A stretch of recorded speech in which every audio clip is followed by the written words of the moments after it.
Hey everyone, thank you for watching. Today's video I'm excited to do. I am back with another Sephora haul follow-up. Oh yes, as promised, whenever I do hauls or first impressions on my channel, I will always come back to give my full thoughts on the products after I've been able to try them out for a while. So today I'm going to be reviewing products that I picked up recently from Rare Beauty, also the Natasha Denona Glam palette, and the new mascara from Charlotte Tilbury. I did do a haul video with these products and also a first impression here on YouTube, so I will have those videos in my description box if you are interested in checking them out. I did also want to say there is a sponsor on today's video, and thank you so much to Shoptagr for working with me today. I'm going to chat a little bit about the website and how I use them and why I love them before I get into the reviews, but if that sounds good to you, why don't we go ahead and get started. Alright, so like I said, Shoptagr is sponsoring the first portion of this video, so a huge thank you to them for working with me again. I have worked with them in the past because I've been using the website for such a long time. If you are not familiar with it, it is a fabulous tool when you are online shopping, which I know a lot of us still are doing a lot of our shopping online. But basically it is a website that is going to alert you when products that you put onto your list go on sale, if products that have been out of stock come back in stock. And it's also a way to kind of organize your wish list. There's different lists that you can make from makeup, skincare, home decor, clothing, kitchen, however you want to break it down. And then again, you will be alerted when those products go on sale. If they've been out of stock and they're back, they will come back. This is going to be really great, I think, especially as we have Black Friday coming up, Cyber Monday, the holiday releases are starting to come. I feel like my last, what, 3-4 Will I Buy It videos that I post every Wednesday talking about new makeup releases, there's been so much holiday in there. So it's going to be a great tool for getting some discounts, but also sometimes these products can go out of stock, then they'll come back, and it's going to be really good to get alerted when that does happen. You can also download the app on your phone, and that will give you push notifications if that was something you would be interested in. And one of my favorite features about Shoptagr is that they do run coupon codes when you are getting ready to check out online. If you download the browser extension, which is free to do and it's very easy to do, but if you download that extension, when you go to check out, there will be a pop-up, and then Shoptagr is going to run all of the coupon codes that they know against your order so you can save some money. I love that part. I love not having to hunt down coupons because sometimes things are already expired. They're just spam. Definitely you don't want to miss that feature. And then also Shoptagr has recently introduced some cashback options. They will have cashback opportunities on select retailers, which is just another great thing. It's been really exciting because I've had Shoptagr from almost the beginning of when they came out. So it's been really cool to see them add on these new features like the coupon codes and now with the cashback.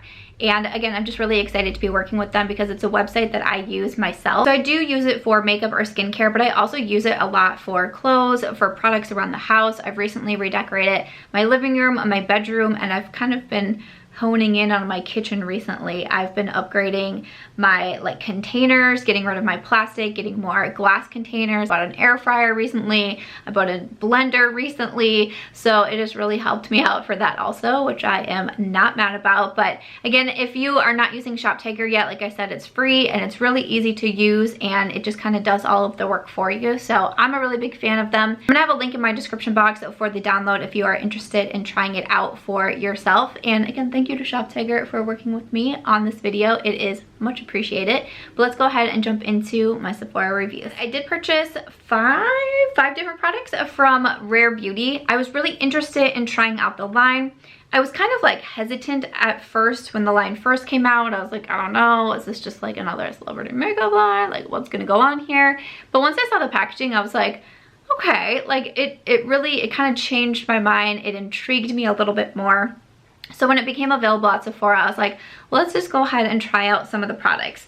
So there was definitely one main standout to me, and that is the foundation. I am a really big fan of this. So my shade is 2.1N. I will say that it pulls a little yellow on me. I do have the first impression video up. I do also have a video on my Instagram using all of the Rare Beauty products. I do also have an Instagram video that will be coming on this look here. I did use the Colourpop Hocus Pocus palette and also Lip Duo. I know that collection sold out really fast. The launch was just kind of super crazy. So the video that I have on my YouTube channel is palette comparisons.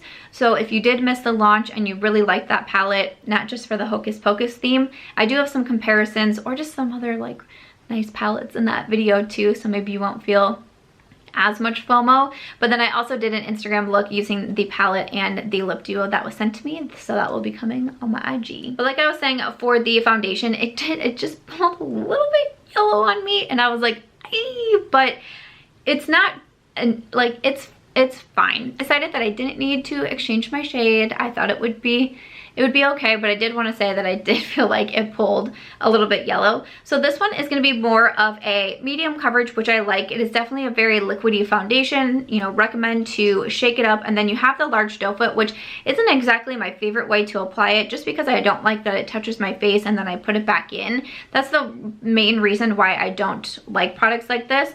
I will say you don't need a lot of foundation. Like a little bit definitely goes a very long way. It's really easy to blend. It definitely looks very natural on me, which is also what I prefer. So I kind of figured that I would like the foundation because it kind of hits my sweet spots with what I prefer in a foundation. It does have a solid wear time on it. I wouldn't say it's the most long lasting for me. It's not like my Pat McGrath or my Shiseido, and that like it's gonna last through whatever elements I want to put it through, however many hours I want to put it through, but it has a decent wear time. It's gonna look good for a while. It doesn't really like sink into any lines, or it doesn't look too heavy or too cakey on me. I thought it was really easy to use, and I really like this one. I like the finish that it gives me. This one to me definitely was my favorite from the products that I've tried from Rare Beauty. And it's funny because I've had some people message me to say they didn't like the foundation, and I was like, oh no, but I've worn it now like 5 or 6 times. No, probably even more than that. Probably closer to 10 times I've worn this foundation now, because I really wanted to get this review up as quickly as I could, and I still really like it. I'm a fan. Right, one product that I did have to exchange the shade was the concealer. So I have the shade 200C now, and I think the shade that I originally got was like 150C or somewhere along those lines, and it was way too light. And then after I had already placed my order, I heard people saying that this is actually where you can get the same shade in your foundation and concealer, and it's supposed to like already be matched to you. But I went in store to exchange, and they didn't have 210N, so I got the next one underneath was 200C. And you know, you can't like swatch anything, but I was staring really hard. I was like, okay, I feel like that one's gonna work, and it does. It works a lot better. And I do like the concealer. I do like it. It's not as much of a full coverage concealer as I tend to prefer. Like, I like a medium coverage foundation, but I do like a more full coverage concealer, but one that's still like more hydrating and blendable, like not too heavy, not too drying. So I like that this one has those perks. Like, it definitely feels like more hydrating. It is very, very easy to blend out. But I almost just wish it had just a tad bit more coverage. I'm 33. I'm busy. Some nights I don't sleep the best. Like, sometimes I need my foundation to just give me a little bit more of an oomph. But I thought that it looked nice. Like, once I do blend it out, it's not heavy, it's not cakey, it doesn't emphasize anything on my under eyes. I feel like maybe if you're a little bit more youthful, or you like sleep really well, jealous, maybe this might be like a really good match for you if that's kind of like your preference. So again, this is one that I like, and I'll continue to use it. It's just, I don't think it's gonna make it to the absolute top of my concealers. Moving on to a product that I didn't really love. I was trying to decide if I should grab a different shade to try, but it is the blushes. So I just grabbed one shade of the blush. This one is in Bliss, and this is the matte formula. So I do like that they have matte, and I think they call it dewy formulas for the blushes. They are a liquid blush. We can say it together that I'm not always a cream and liquid girl, even though I have a lot of cream products on today. I'm gonna have another Instagram tutorial on some of the face makeup, and I am testing out some cream face products from Salt, New York. So I was really excited. I got some of the products sent over from Kiki G. Thank you so much. And so I did a little tutorial today using some of those products, but it's just not my go-to type of formula. But I was like, you know what? I can give it a try. Definitely the line reminds me of like a little bit more natural type of makeup, which isn't always my thing. So even though I don't have the most like over the top, colorful, dramatic makeup looks, I don't really do like the no makeup either. Like, I do like quick and easy and fast makeup looks, but it's not like, again, like saying no makeup, I don't usually do that either. And that's kind of what this line kind of gives me the vibe of. But, you know, I was like, let's try it out because you never know. So, you know, my mind can be changed. I'm still trying to decide if I should get one of the dewy blushes, because to me, when I wear this blush, the shade was just not really my favorite. It just pulled a little bit too much like of a brighter pink on me, which isn't my favorite when it comes to blushes. But also, you know, I like matte blushes. I like shimmer blushes. But with this matte blush, I feel like it makes my face look so flat. Like, there's just no more luminosity to my skin. Like, it just is like, when I put it on, I feel like I'm like, That's how I look. That's how I feel I look when I put it on, and it just really frustrates me. And there's been so many times that I've tried this out because I was like, oh, you know, maybe it's just like I'm having a weird skin day, or like maybe I need a different primer, or like, you know, like I have all these different thoughts running through my head of like, how can I make this work? How can I make this work? But still, every time that I wear this, I want to top it with a more luminous blush because I don't really like the way that it looks on me. And that's just my personal preference. You know, if you like matte liquid blushes, this might be for you, but just for me, I really don't see myself wearing this one anymore. Another product that just wasn't a favorite for me was the highlight. So I got the shade Enchant in the liquid luminizer, and again, because I feel like this line is kind of gearing towards that more natural, maybe like effortless, no makeup, that's kind of what I think of the highlighter also. I really wanted to love this one. I really did, because I love the Charlotte Tilbury highlight wand in Pillowtalk. I think it is so beautiful, and this, I was like, I wonder if maybe it would be a little bit similar, because that's a really expensive product. Not that this is affordable, but I was like, you know, maybe it'll be similar, and it's really not. When I put it on, I can like barely see it, and I like try. I'm like, I really like more of a, like, I'm not a natural highlight type of girl. I tried to be at one point in life. I got off the highlight train. I quickly got back on. I just like it. I like the look. If you don't, that's fine. You do you. You don't have to look like me. It's gonna be okay.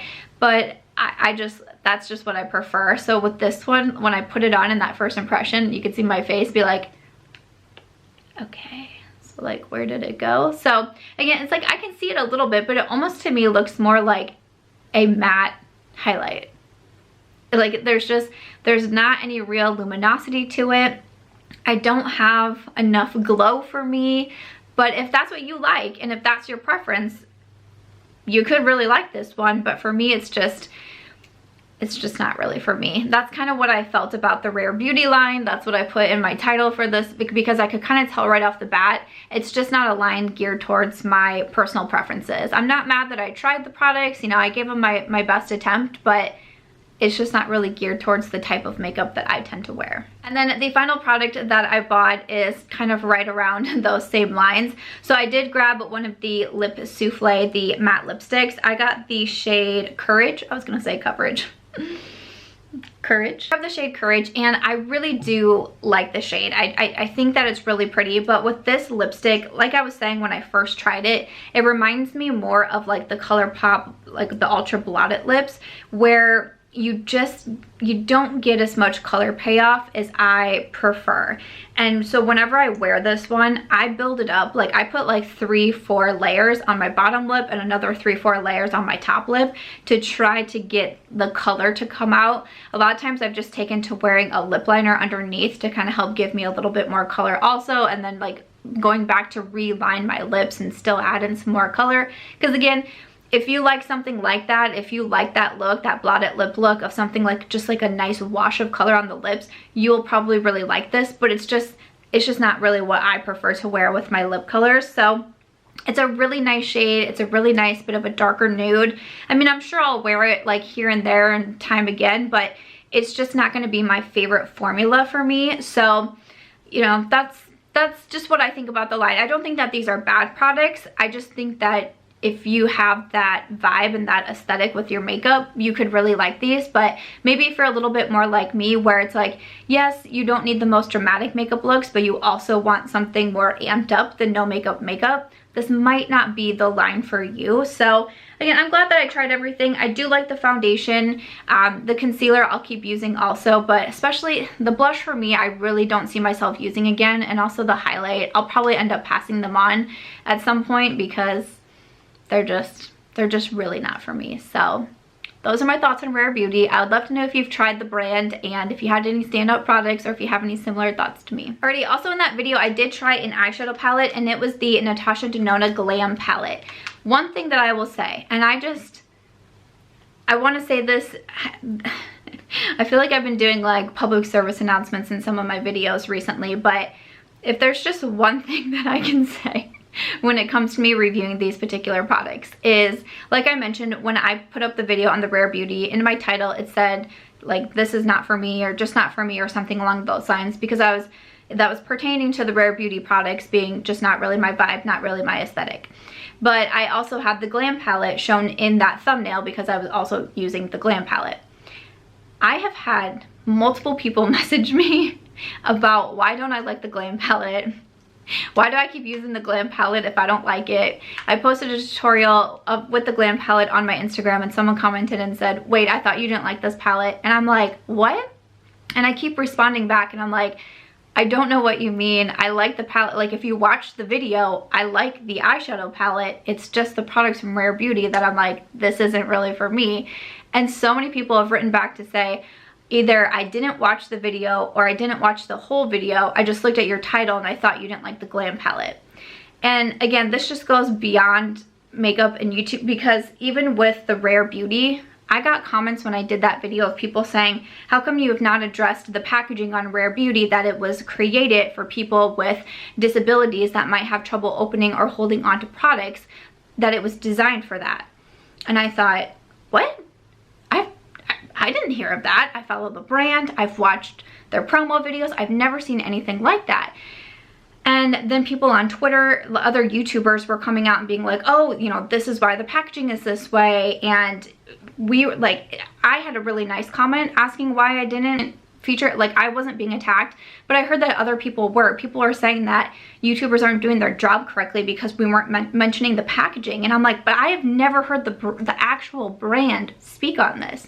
And Rare Beauty came out to say, no, they didn't. That wasn't, they loved that people were finding that helpful, but that wasn't in their minds when they were creating these products and creating this packaging. And all of a sudden everyone was like running wild with, this is why it's, and it was just crazy to me. So I noticed that especially at the start of the pandemic, there was all of these crazy headlines, because what do we want people to do? We want people to click. We want people to click on the articles. We want people to click on the videos. Like, there is a line between like clickbait and actually telling the truth. And I did not find my video to be clickbait because it said, this is not for me, with the Rare Beauty products. Like, yes, I did use some other products in there, but that was focusing on the Rare Beauty. Did I hope that it would mean that more people would click on my video? Yes, of course, but it also wasn't a lie, and it wasn't geared towards the Natasha palette. But even with the pandemic at the start of it, all these articles were being shared, and even just some incorrect facts, and people were just sharing and resharing or retelling stories about the certain headlines that they saw, but not actually reading the articles or then doing their own critical thinking for it. So if there's just one thing I can say, is that if you're not actually sure about something, don't spread it. Because to me, even though it might sound so minor, I'm like, what if these people were then telling other people and telling other people and telling the Reddit threads and commenting somewhere else that Samantha March doesn't like the Natasha Denona Glam palette, but I actually do, and then I'm saying I do, and then people are like, but wait, are you lying? Because I thought you said you didn't like the Glam palette. It's like a whole thing. So if you don't actually know something for sure, maybe don't repeat it, don't say it, don't assume it. And that goes with makeup, that goes with packaging, that goes with the pandemic, that goes with just anything these days. It really does come down to, you know, being personally informed and doing our own research and our own critical thinking once again before we start passing around information that we don't actually know is true, or maybe we've made an assumption. And I'm not perfect. I have done this too. I mean, I almost put out my own tweet about the Rare Beauty packaging because I was like, I feel so terrible. I didn't mention that. I had a whole tweet written up, and then I was like, this is just really bothering me because I haven't seen it come from the brand. So, I do apologize for the PSA, but it's just really something I wanted to say because I've just been noticing it so much recently with just everything these days. So let's go back to makeup. Let's come to the Natasha Denona Glam palette. I do really like this palette, so please don't tell me that I don't like it because I really do. So this is one of the midi palettes. It does run for $65. You have the 15 shades in here. I like this palette because it is more cool toned, as might be obvious, and I have the Love palette and I have the Bronze palette that's in the size from Natasha Denona. The Love has a lot of pinks and purples in there. It's so beautiful. It's one of my favorites. The Bronze has a lot of browns and oranges and golds, and there is some bronze shadows in there too, and it's very warm toned and super beautiful. And I love that this one is the cool toned, and definitely it gives me so many glam vibes. I know when I was thinking about getting it, when I mentioned it in a Will I Buy It video, eventually when I did go on to buy it, people are telling me it's going to be so almost like monochromatic. You're not going to be able to do a lot of different looks with it. Everything is going to look the same, but I actually disagree. There's a couple of shadows in here that are going to pull a little bit more pinky, so that can be a look to do. There's obviously a lot of browns in here. I've done a brown smoky eye. That was super simple to do. You do also have some golds in here. You could have a look go that way, and then of course you do have these more silvery tones. I actually think that there's a lot of different options that you can do in this palette, and I love the formula in here. The mattes are so easy to blend. The shimmers show up. You don't have to do anything special or different with the Natasha Denona palettes. With the shimmers, I can put a dry brush in the shimmer and it's going to show up like that. I don't have to use a damp brush. I don't have to worry about anything like that. I don't have to work hard when it comes to these palettes, and I know that they're more expensive at $65, and definitely not everybody needs these palettes, but I have been really, really impressed with the quality of them, and this one is no exception. I think I'm going to get a lot of use out of it. I've been doing quite a few looks with it, again, to try to prepare for this review, but also just because I really like it, and I do feel like there's more options than maybe some people are thinking off the bat. So Sam is a fan of the Glam palette. And then the last product that I wanted to mention is this new mascara from Charlotte Tilbury. This is the Pillowtalk Push-Up Lashes. So everything else I did purchase on my own from Sephora. I did get this one sent to me in PR, but I used it in the first impression video, so I thought that I could come back and review it, and it is also available at Sephora. So I really like the packaging on it with the pink and the gold. I think that it's super pretty. The wand is kind of flat. It does a really good job of pushing up your lashes. It definitely gives you a curl. It's gonna push them up. It does a good job separating them, lengthening them. I do feel like I get some volume with this one, but definitely length is what I get a lot of with this mascara. It's $29, which I almost thought it would be a little bit more expensive just because Charlotte tends to be a little bit pricier. But I think the Hourglass Unlocked Extensions mascara is $29. Marc Jacobs has a new mascara that I think is right in there. Pat McGrath also has a new mascara I think is right in there. So it's kind of on par for that more high-end mascara price. I really do like it. I like the way it makes my lashes look. I like that kind of like flirty push-up style and having a little bit more of a curl. Kind of reminds me of the Benefit Roller Lash. But I do get, I don't want to say quite a bit of transfer and smudging with this one, but I definitely do, and it is noticeable after a few hours. I start to get mascara transferring onto the bottom of my lashes. So I wanted to mention that because it almost seems to be sooner than some of the other ones. I recently reviewed the Pat McGrath in my latest makeup monthly.